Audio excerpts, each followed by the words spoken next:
Hi, I'm Todd Frommeyer, and I'm running for Hamlin County Circuit Court Clerk. I'm a 20-year military veteran and a semi-retired lawyer. I'm also a dog owner. Since I've tried several times to get this video recorded without dogs barking in the background, I've decided just to go ahead and do it regardless of the interruption. That's Lucy over my left shoulder. During my 20 years of military service, I was enlisted in the Navy, where I was a Russian linguist. I was stationed in Turkey, Spain, and the United States. I also traveled extensively, working as a Russian interpreter on arms control inspection and escort teams. After my time in the Navy, I used the GI Bill to get my law degree and also get a Master of Laws in International Economic Law. I spent the rest of my time in the military in the Air Force as a member of the Air Force Judge Advocate General's Corps. As a JAG, I was stationed and deployed all over the world. I worked as the military equivalent of a prosecutor, public defender, and magistrate. I ran legal offices where I supervised attorneys, paralegals, and legal administrative personnel. My last position in the Air Force was in the JAG headquarters office, where they oversaw administration of military justice across the Air Force. I handled dockets and appeals from non-judicial punishment to death penalty cases. I would regularly deal with military judges and commanders up to the 4-star level. Aside from my time working in military justice, I also deployed overseas and worked on law of war issues and legal issues dealing with interrogations of prisoners held in Iraq.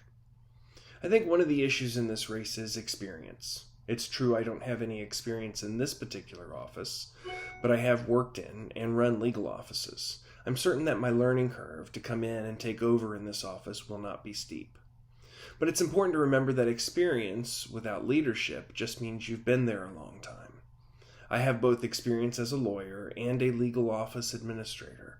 I also have my military training and leadership skills that will help me make the changes that are necessary in the Hamlin County Circuit Court Clerk's office. I have a vision for changes that need to be made and how the office is run. In order to get things on the right track, we need a leader in that office. The answer to the question of why I'm the best person for this job lies in my vision for what I will do and what I won't do as Circuit Court Clerk. I've set forth a series of pledges to detail that vision.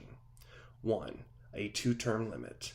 Too many elected officials here in Hamlin County stay in office for too long. No elected official should expect to stay in office until she retires and then hope to hand the job off to her appointed successor. 2 terms, 8 years, that should be it. Which ties into number 2, no nepotism. I will not hire any member of my family into the Circuit Court Clerk's office. It's a conflict of interest in my mind. Any hiring I do will be based on qualifications, not who you know. Number 3, follow federal and state law. No cutting corners, no making excuses. Respect defendants' constitutional rights and follow the law. Number 4, no favorites, no grudges. The clerk of the court should not be giving preferential treatment to some parties and disadvantaging other parties. Part of having a fair and equal criminal justice system is that everyone should have fair and equal access to the courts. That should start with the clerk's office. Number 5, be kind, help if you can. If you can't be kind or help, at least don't be a jerk. It's my own personal restatement of the golden rule. I think it's a good rule to follow in life and for the clerk's office as well. Number 6, do the job I was hired for. No side gigs. This is a full-time, very consuming job. There should be no time for side catering businesses or selling picnic tickets. So I pledge not to do any of that. But also, as many of you know, I'm the chair of the Hamlin County Democrats. I suppose I could stay on in that position and act as the clerk. The chair of the Republicans is the vice mayor of Morristown But this is a job that requires focus and even-handedness. A fair and equal criminal justice system is not a partisan affair.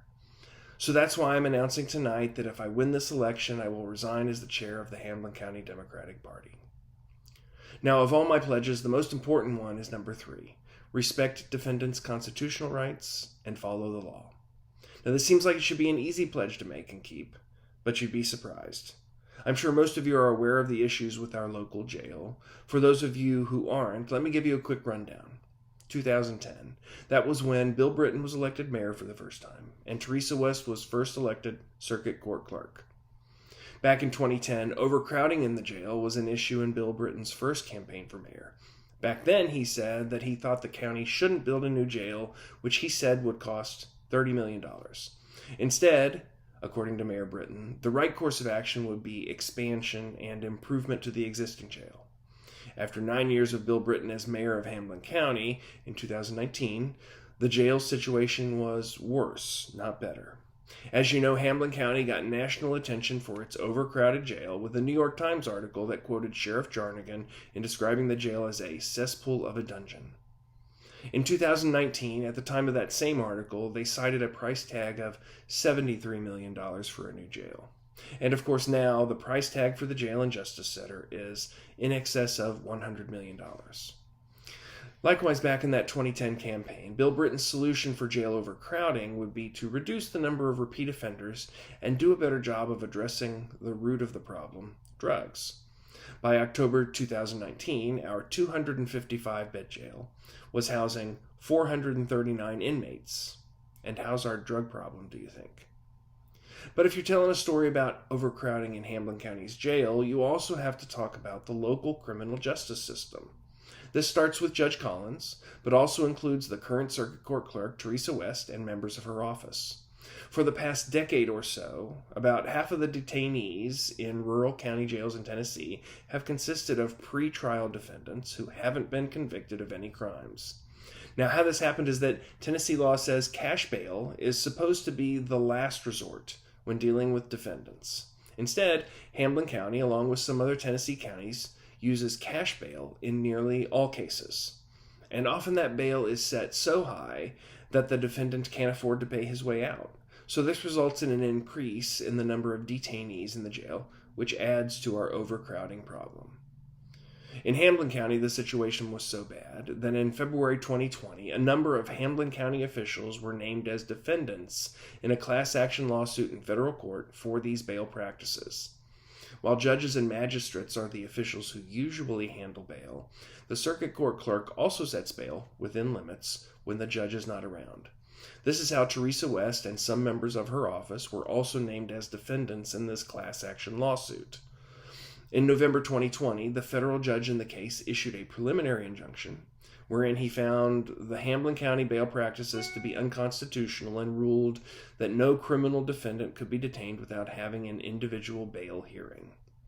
Despite this ruling, the defendants appear to be fighting to keep their unconstitutional system of cash bail in place, in a case that has been going on for over 2 years. So when I say that my pledge to respect defendants' constitutional rights and follow the law is the most important pledge, you can see why. There is a federal class action lawsuit still pending after 2 years, after the federal judge ruled that the defendants, including Teresa West, had violated plaintiffs' constitutional rights and not followed the law of Tennessee. So the main thing I'm going to do, the main change I want to make in the clerk's office, is to fix this broken travesty of a cash bail system. Unfortunately, the system is not entirely within the control of the Circuit Court Clerk, but the clerk plays a part. And if I'm fortunate enough to be elected into that position, I will do everything in my power to fix this system.